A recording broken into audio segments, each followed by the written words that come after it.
CER. So somebody tell me what a CER is. A claim evidence.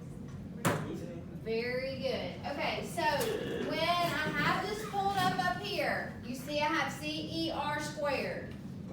Okay, what would be the possible cause for this second portion of the CER? It's called rebuttal. So when we talk about a CER, you state your claim, you prove it with evidence, and you explain your evidence. Right? Okay, what would the rebuttal part be? Conclusion.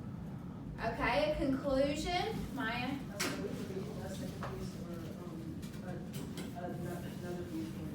Another viewpoint. Okay, so you already have proof ready for when someone is going to argue your claim.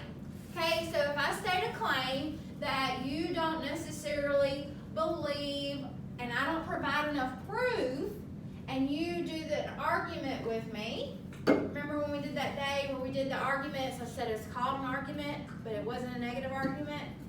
I think we did that in here. Yes. Okay, then you can automatically have extra evidence, extra resources to back up your claim. Does that make sense? That's what that rebuttal is. So when somebody provides, like Maya said, a different viewpoint, you can back up your claim even further. All right, so what is the CER? The reason that we're going over this today is on the LEAP test, when you've got to write your CER, it's going to be different than English, okay?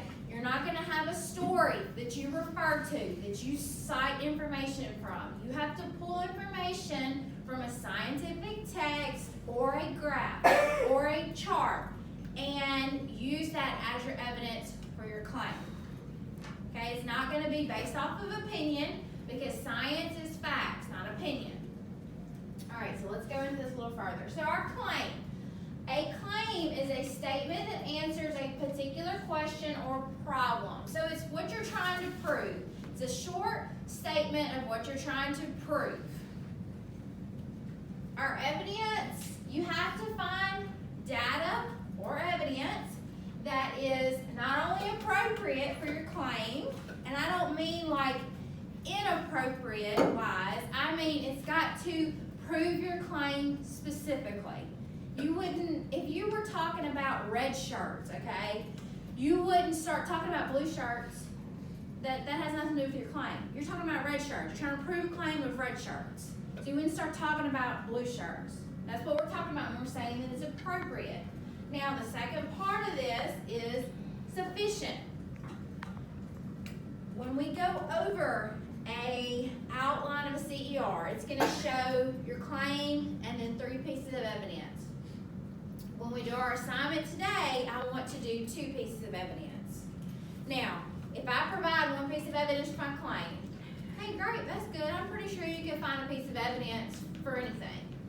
But then when you start providing more evidence, all it does is instill confidence in either your reader, if you wrote your claim, or your listener, if you're explaining your claim. Okay, so kind of like when I explain something to you, and then you ask me why. And then I give you an explanation. And then usually your next question is, well, what about this? But if I just went ahead and explained it completely, you wouldn't have an additional question. That's why we say specific evidence, and it has to be sufficient. Not 1 piece, 2 pieces. Now, on the LEAP test, when you start getting into 3 and 4 and 5 pieces of evidence, it starts getting too lengthy. It starts getting too long. And you start losing people. They don't finish reading it. Think about when you look at an article. Are you more likely to finish an article if it's short or long? Short. Short. Yep, exactly. Because once you start getting into length, kind of how I'm just boring you to death right now, then you start getting into length, you start losing your reader. So you're going to be short and concise and to the point. Appropriate and sufficient. Now, when we talk about scientific evidence, it talks about observations.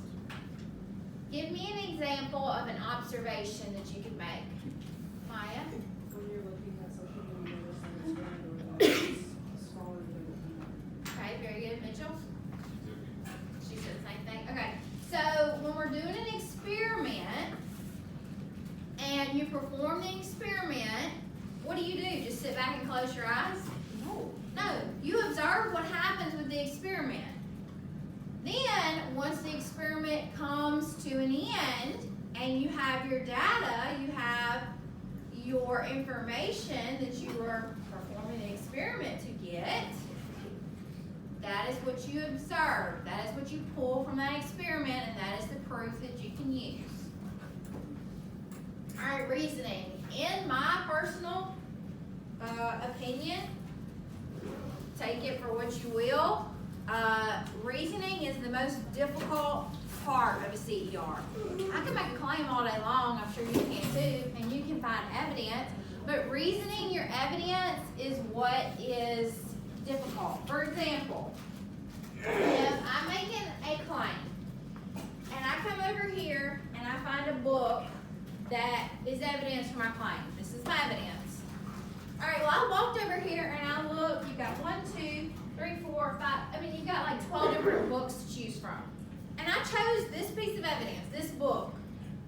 But I've got to verbally explain or verbally write or verbally reason why I chose this evidence, why I chose this book.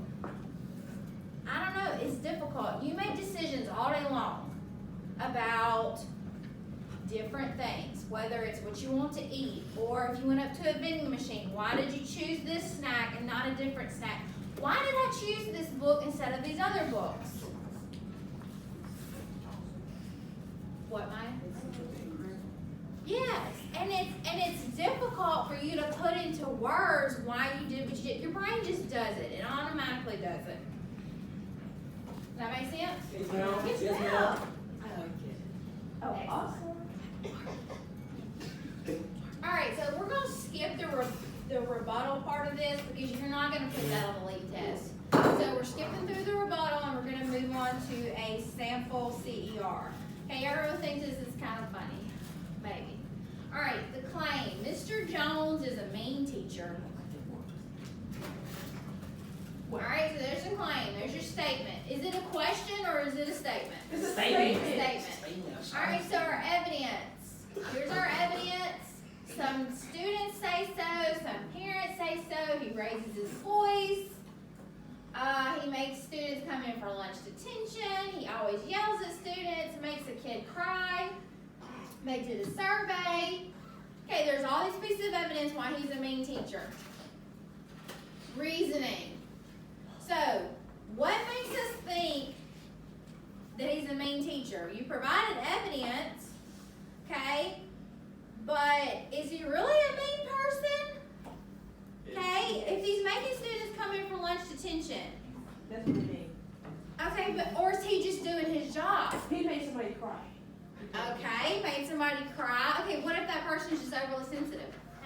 Then that's their fault. Okay, so it doesn't necessarily make him a mean teacher. Perfect, okay? So, reasoning.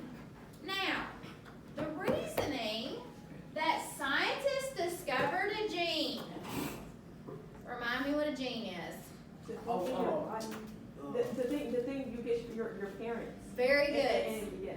Excellent. Genetics, something you get from your parents, is passed down. Okay, so this gene only possessed by 5'5" or shorter. Who's shorter than 5'5" in here? Okay. I'm 5'5". All right, so listen up. This is for you. So the gene causes these individuals to maintain an unhappy, argumentative, condescending, and malicious personality. Do we think that's true? You think you're grouchy? Okay, so you're young. Think about older people. Okay, older people who are short. Are they usually grouchy? Yes. They usually have an attitude problem. Yes. Miss Foster. Okay, have you ever heard of the no name calling? Don't go name calling. Have you ever heard of the saying, little man syndrome or short man Okay. It usually refers to a man. Okay, so this man is 5'5", and it's likely that this gene would explain his personality. Okay, so you went from taking evidence that might or might not prove your claim, kind of like Janae said, it was the other person's fault for crying, doesn't necessarily make him mean. But now you're reasoning it out, saying that he possibly possesses this gene, and this gene does this, and it causes this, and the overall effect is he's a mean teacher. Does that make sense? Yes. Yes, ma'am. So did it provide more proof for your claim? Yes, ma'am. Not really. You don't think so? I don't think so. Yes. No. It gave details. Very good. You gave an observation and you gave details. Excellent.